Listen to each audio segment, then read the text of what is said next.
Early in Jesus' ministry, he chose 12 guys, 12 men to be his disciples. And those 12 guys that he chose were from all sorts of different backgrounds. There were tax collectors, there were fishermen, there was even a zealot, and a zealot was like a Jewish terrorist at the time. And it's a wide assortment of people with different backgrounds and different personalities that work together and serve under Jesus and learn from Jesus. And up until Mark chapter 9, things are going pretty well for Jesus and his disciples. Jesus is teaching, Jesus is healing, Jesus is working miracles. He's walking on water. He's feeding thousands of people at one time. Everything's going pretty well for Jesus and his disciples. But things are about to get much, much, much harder. Because each story, each day brings them closer and closer to the cross. To that moment in their life, to their moment in their ministry when those disciples, when their faith would be really, really challenged. And isn't our faith challenged at times? You know, I think there's this perception or belief that we may have that the longer we follow Christ, the longer we're a Christian, the easier it gets. That, our faith becomes stronger, that we become more confident. Sometimes that is the case, that yes, we hope our goal is that our faith does go stronger. But sometimes that's not the case. The reality of life is sometimes we do face challenges. The reality of life is sometimes we do face obstacles that test our faith. We've been through a lot the last few years, going all the way back to COVID. But even in the last couple of months, even the last year or so, we faced a lot, both in our country and internationally as well. We talked about it just briefly a moment ago. I think it was in the prayer in the Lord's Supper, or it was alluded to. We have the stuff going on over in the Middle East with Hamas and Israel. We have Russia and Ukraine. Just in the last week, I think there were a couple of what they classify as mass shootings. We see a lot of stuff going on in our world today. And sometimes the stuff we see, sometimes the stuff we hear feels out of our control. And so we're anxious, we're fearful, but we are called to have an unshakable faith. We are called to live above the chaos. But let's be honest for a second. There are moments in our life when our faith is shaken. There are moments in our life when our faith in Christ is challenged, when our flesh is at war with the Spirit. That even though we believe in God, there are moments when we doubt. Maybe we doubt or have these moments of doubt when the doctor walks in and tells us, you have this disease, you have cancer, your child has this disorder, and we're going, of all the people born this year, of all the thousands and millions and billions of people on the face of the earth, why am I the person who gets this rare disease? Why is it my child who has this rare disease? Maybe it's when we face tragedy after tragedy after tragedy in our life. Loved one after loved one after loved one dies. Deaths always seem to come in threes, it seems. Maybe it's in those moments when we have all this tragedy in our life and we look and we wonder, look, I've tried to follow you. I've tried to obey you. I've tried to live faithfully before you. But Lord, why does the bad stuff always happen to me? Maybe it's when we are in the daily grind of a bad job with a bad boss. And we're still living paycheck to paycheck, and maybe, just maybe, we feel like we can never be good enough. And that even though we believe in God, we wonder why we have to deal with all these struggles. And doubt begins to creep in to our heart and our mind. Have you ever felt that way before? I know I have. Maybe we believe in God, but there are still moments in our life where we cry out, Lord, I believe. Help my unbelief. We're not alone in that thought. We're not alone in that mind. There are times in our life where, yes, our faith is weakened. There are times in our life where it is a real struggle sometimes for us to believe. There are times in our life that we doubt more than we depend. So in those moments when we struggle, when those moments when we doubt, where do we go? What do we do? And so today I want to focus on 3 lessons here in Mark chapter 9. 3 lessons that will give us an unshakable faith. Because here in Mark chapter 9, there is a crisis. There is a problem. And it's a problem on a whole lot of different levels. But Mark 9 also provides us an answer. It reminds us of one simple truth.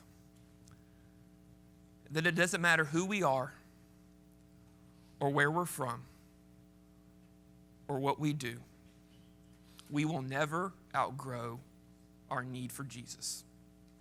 Let's read Mark 9, verse 14 through 19 together. Mark 9, verses 14 through 19, where the text tells us, when they came to the disciples, they saw a large crowd around them, and the scribes were disputing with them. When the whole crowd saw him, that's Jesus, they were amazed and ran to greet him. And he asked them, what are you arguing with them about? And someone from the crowd answered him, Teacher, I brought my son to you. He has this spirit that makes him unable to speak. And whenever it seizes him, it throws him down. And he foams at the mouth. He grinds his teeth and he becomes rigid. I asked your disciples to drive it out, but they couldn't. And he replied to them, you unbelieving generation. How long will I be with you? How long must I put up with you? Bring him to me. And the previous account, the first 13 verses or so of Mark chapter 9, Jesus and Peter and James and John are having a mountaintop moment. They're up with Jesus, and Jesus is being transfigured. And while Jesus and his 3 disciples are up in the mountaintop, the other 9 disciples are down in the valley, and a large crowd has gathered, and Jesus comes down, and let's just say things aren't going too well. They're not going as well as the 9 disciples had hoped. Quite frankly, as I read the text, it seems like it was utter chaos there in the text. There's a conflict, I think, between the scribes and Jesus' disciples. And so when Jesus comes down and sees this conflict, and the people are all amazed, and I think they're amazed because they're seeing Jesus' face is still transfigured. And if you want to have a little fun this week, parallel Jesus and the transfiguration and Moses in Exodus 32, verse 34. Just read that and follow along, and I think you'll see some parallels. But Jesus comes down from the mountain, and they're all amazed, and he sees this conflict, and he looks at his disciples and goes, what's going on? What is this conflict all about? And there in the text, this father speaks up, and he is frantic. And can you blame him? I mean, just his son has a demon, and this father's doing anything and everything he can do to have his son cured, and he's not cured. He looks at Jesus and said, I brought my son to you, verse 17. I need you, Jesus. What we need to realize is we are just like this father.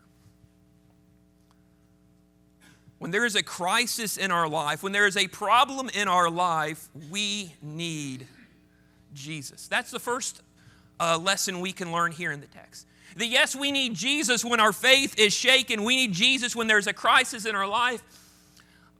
But we also need Jesus when everything is going right too. We need Jesus every moment and every day of our life.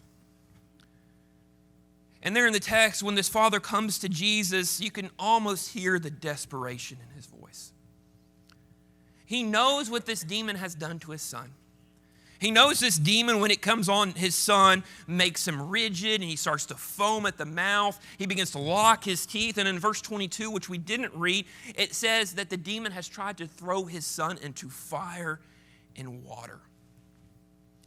And this father is concerned because his son's life is on the line and he is desperate. I think most parents in this room know exactly how this father feels. When I was in 8th grade, I had a seizure at church during the sermon. I don't remember much. I don't remember what the topic was that particular Sunday. But I do remember in and out of consciousness there as I was having my seizure and my arms were flying up and down as I've been told. One thing sticks out with me that Sunday. As they were dragging me to the back of the building, waiting for the ambulance to take me to the hospital, I remember the concern on everybody's face because they're looking at 8th grade Austin, wondering, is Austin going to make it till tomorrow morning as I was having the seizure? So as I read this story, it's not hard for me to believe the concern on this father's face. The father tells Jesus, I asked your disciples, but your disciples couldn't cast it out. That Jesus' own disciples weren't able to cast out this demon. And the problem there in the text is not that they didn't try. They tried. The problem in the text is that they tried and they failed. And this has to be a little frustrating to Jesus. Earlier in Mark's gospel, he gave them authority to cast out demons. Jesus looks at his 12 disciples and said, guys, I'm giving you authority over these supernatural spiritual beings. I'm giving you authority over demons. And now he comes down from the mountain after the transfiguration to find out they can't do the very thing that he has commissioned them to do. Once again, his disciples have failed. You know, failure is never fun. Failure is painful. It's embarrassing. It's disappointing for everyone involved. But their failure here in the moment taught the disciples a very important lesson. They needed Jesus. And that leads Jesus there in verse 19 to offer this pretty stern correction. There in verse 19 he says, you unbelieving generation. That correction there in verse 19 probably wasn't pleasant to hear. But it was necessary. That even though those 9 disciples down at the bottom of the mountain were Jesus' disciples, even though they were part of Jesus' closest circle, they still need Jesus. And isn't that a lesson we need today? Don't we need Jesus? You know, I think one of the temptations that we face on a daily basis is that life has become so routine for all of us. Wake up, eat breakfast, go to work, eat lunch at work, come home, eat dinner, binge watch something on TV, go to bed, wake up, rinse and repeat. That's our day-to-day life. Life is a one big routine. And because life is such a big routine for all of us, we try to do it alone. We try to do it without Jesus. And just like Jesus' disciples, we will fail without Jesus by our side. So when there is a problem in our life, when there is a crisis in our life, when everything is going well in our life, what should we be doing? We should be looking to Jesus. Because we need Jesus when things are going bad. And we need Jesus when things are going well. We need Jesus in every day of our life. That's what the disciples learned there in Mark chapter 9. They learned that they need Jesus. But they also learned another lesson there in Mark chapter 9, and that's that they needed a deeper faith in Jesus. Look there in Mark chapter 9, verse 19, one more time, where Jesus replied to them, you unbelieving generation, how long will I be with you? How long must I put up with you? Bring that son to me. So they brought the boy to him, and when the spirit saw him, it immediately threw the boy into convulsions. He fell to the ground and rolled around, foaming at the mouth. How long has this been happening to him? Jesus asked the father. From childhood, he said. And how many times has it thrown him into the fire or water to destroy him? But if you can do anything to have compassion on us and help us. Jesus said to him, if you can, everything is possible for the one who believes. And immediately the father of the boy cried out, I do believe. Help my unbelief. When Jesus saw the crowd was quickly gathering, he rebuked the unclean spirit, saying to it, you mute and deaf spirit, I command you, come out of him and never enter him again. Then it came out shrieking and throwing him into terrible convulsions. The boy became like a corpse, so that many said, he's dead. But Jesus, taking him by the hand, raised him up, and he stood up. What we see there in the text is that second lesson. We need faith. Jesus gets to the heart of the point, heart of the problem here in the text, that the real problem for the disciples was not a lack of power. The real problem for the disciples here in Mark chapter 9, I believe, was a lack of faith. That when Jesus turns to the crowds and he looks at his disciples, he calls them an unbelieving generation. Jesus expected more from his followers. He expected more from their 12 disciples. He expected them to have an unshakable faith. And one thing we see there in Mark's gospel, and probably all four gospels, is that faith is a pretty big deal to Jesus. Everywhere we go, everything Jesus does is he's trying to increase the faith of his 12 disciples. He's trying to increase the faith of the crowds. And there in the text, they bring the boy to Jesus as Jesus has called them to do. And Jesus goes, how long has this been happening? And from childhood. So this demon has been possessing this boy for a long time. And the father cries out, he responds, look, if you can do anything about this, please help. It's a simple but seemingly short-sighted request. Because the father's faith here in the text, I believe, has been shaken. He's seen his only son suffer because of this demon for so long. He says, if you can do anything, please do something. Of course Jesus can do something.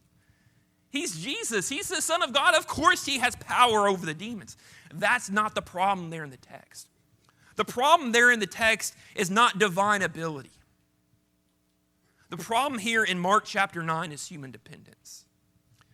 What we need to understand is here in Mark chapter 9, the disciples needed a deeper faith in Jesus.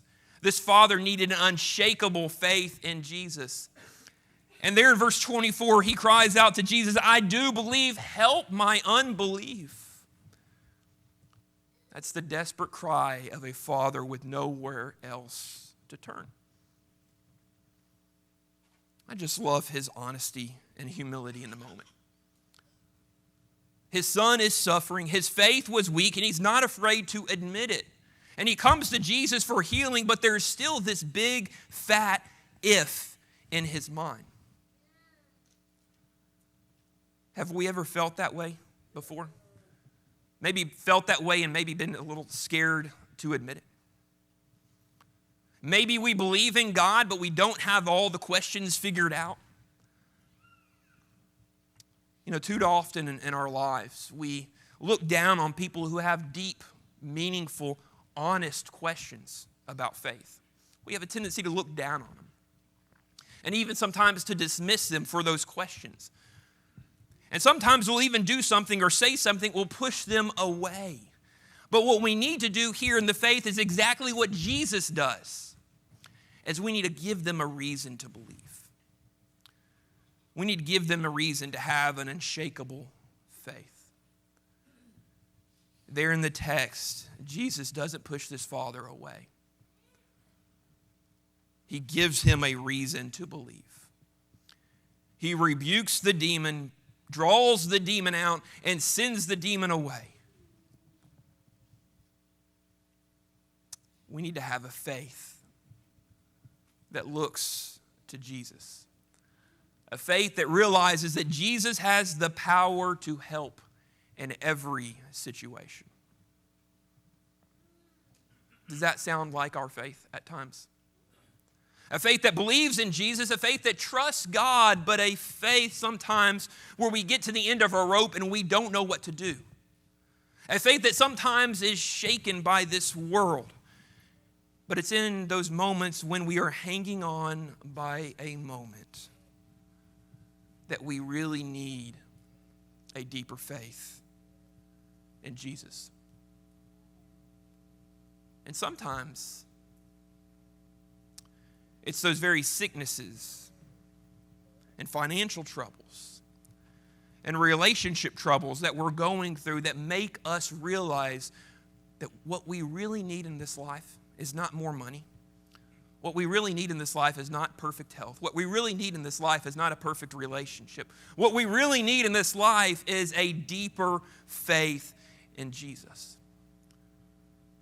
Sometimes when we're going through these obstacles and we're going through these struggles, what we really need to do is take a step back and look at everything that God has done for us in our life and all the ways that God has provided for us. And remember that what we really need in life is a deeper faith in Jesus. Sometimes what we need to do in those moments is look at the Word of God and all the things that God has provided for His people, all the things that God has done for His people, including to sending His Son to die on the cross for our sins, as we've thought about this morning. Look at everything God has done. Take a step back and remember that what we need is a deeper faith in Jesus. So one of the things I hope we see here in Mark chapter 9 is that what we all need is that deeper faith, just like this father does there in Mark chapter 9. You see, one thing an unshakable faith does in those moments of crisis, one thing an unshakable faith does in those moments when we're struggling, is that an unshakable faith prays. It looks to God in those moments of trouble and says, Lord, I know I don't have the answer. I know I don't have the power, but Lord, I know you do. And Lord, I need to pray to you. That's the third lesson we learn here in the text, is that an unshakable faith prays. In fact, there was a moment about a year ago where a Buffalo Bill football player, that's an NFL player, collapsed and went into cardiac arrest on the field. Some of you sports fans may remember what I was talking about because it made national headlines. You couldn't get on any website, ESPN or CNN, without hearing them talk about it.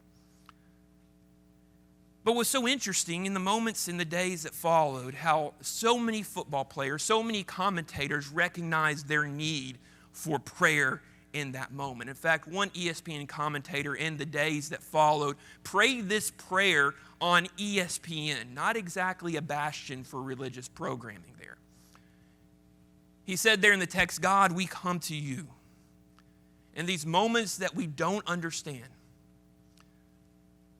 that are hard, because we believe that you're God, and coming to you and praying to you has impact. That if we didn't believe that prayer didn't work, we wouldn't ask this of you, God. I believe in prayer. We believe in prayer. See, in the moments that followed that player collapsing there on the field, so many people recognized their need for prayer. And that's what Jesus says there in Mark chapter 9 and verse 28 and 29. He goes, after he had gone into the house, his disciples asked him privately, why couldn't we drive him out? And he told them, this kind can come out by nothing but prayer. You see, an unshakable faith prays. And that's where the disciples went wrong. That's why the disciples failed. And that's why they failed big time, and everybody saw it. And so they asked Jesus there in the text, why did we fail? They were so focused on their talent and their strength and their abilities that they kind of went on a spiritual autopilot and never stopped to pray. How many times have we done that in our life? Maybe we faced a challenge or a struggle or an obstacle. We face something in our own life and we try to get by on our strength and our talent and our ability. And it's only when we get to the end of our rope and it's only when we realize that our strength and our talent and our ability isn't enough that we stop to pray. That's where the disciples went wrong there in Mark chapter 9. After all, they had cast out demons before. And so they realize, they think they don't need to pray. We've been there, done that. We've cast out demons before. And now they ask Jesus there in verse 28 and 29, where did we go wrong? How can we cast out demons the next time? I got to admire their willingness to just humbly ask Jesus, where did we make a mistake? Where did we go wrong? Got to give them credit for that. But what they learn here in the text, the lesson they learn is that they needed to pray. Because an unshakable faith prays. What a wake-up call for them. What a reminder for us. That here in the text that the disciples were powerless. Jesus owned 12 disciples, the people who lived and breathed and slept and ate with Jesus, were powerless because they were prayerless. Why is prayer so important? Prayer is important because it increases our faith.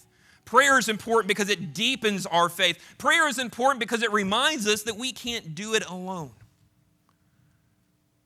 Prayer is important because it reminds us that we depend on God. That's the lesson that Jesus is trying to teach his disciples here in Mark chapter 9. That prayer is essential. Prayer is essential because it shows that we trust God. Prayer is essential because we show that we depend on God. Prayer is essential because prayer is powerful. Just think about the church in Acts. If you were to go home this afternoon and skip your Sunday afternoon nap and just read through the book of Acts, how often would you see the early church praying? I'm going to just take a wild guess and say if you were to open up to any book opening in the book of Acts in your home Bible, own personal Bible, you would find that the disciples are praying on virtually every page and almost every chapter there in the book of Acts. Why did they pray so much in the early church? They prayed because they had an unshakable faith in God. They realized that God was greater than all their problems that they faced. You know, we spend a lot of time today studying our Bibles for classes, for sermons, for our daily Bible reading. Those are great things to do. We need to be reading our Bibles. We need to be reading God's Word. We spend a lot of time devoted to singing. And we need to sing praises to God. Those are good things for us to be doing. But what would happen if we were like the church in Acts and got together for the sole purpose of praying to God and declaring our dependence to God? What if we spent more time in private prayer? Going into our closets, going into our office at work and shutting the door, unplugging the phone, turning off our cell phones, and just pouring out our heart and soul and mind in prayer to God. How would that affect our spiritual life? How would that affect our walk as disciples of Christ? How would that affect our work together as the Union Road Church of Christ? You know, the scary thing about our lives and living as Christians today is it's so easy for us to forget to pray. That we get so caught up in the day-to-day life, the routine that we've talked about a couple of times already. It's so easy for us to get caught up in that routine that we forget to pray. But what we need to realize here in Mark chapter 9 is that prayer may be the most accurate gauge of our spiritual health, of our dependence on Jesus, of our faith in Jesus. And that's because an unshakable faith is a praying faith. That we need to be a prayerful people. That we need to pray when things are going well. And we need to pray when things aren't going well. We all need Jesus. We all need faith in Jesus. We all need that unshakable faith. Is there something going on in your life today that has shaken your faith? Maybe it is a disease. Maybe it is something in your day-to-day walk. Maybe it's something else. Maybe there's something in your life and in your heart that has shaken your faith in Jesus. Maybe it's a sin that's come in and has started to control your life and your heart, and you're wondering, what do I do? Where do I turn? There's no better thing to do this morning than to turn to Jesus. Declare your faith in Jesus. Declare your need for Jesus, to pray to Jesus, to cry out to Jesus saying, Lord, I need you. I believe, but help my unbelief. Help me in this struggle. Help me overcome this struggle. Maybe that describes you this morning. Or maybe you're here and you've never obeyed the gospel, but you're ready to make that commitment today. You look at what Jesus has done for you, how he died for you, how he bore it all for you. And you're ready to say, Lord, I'm ready to give my life to you. Whatever situation describes you this morning, if we can help you in any way, please let us know while together we stand and sing.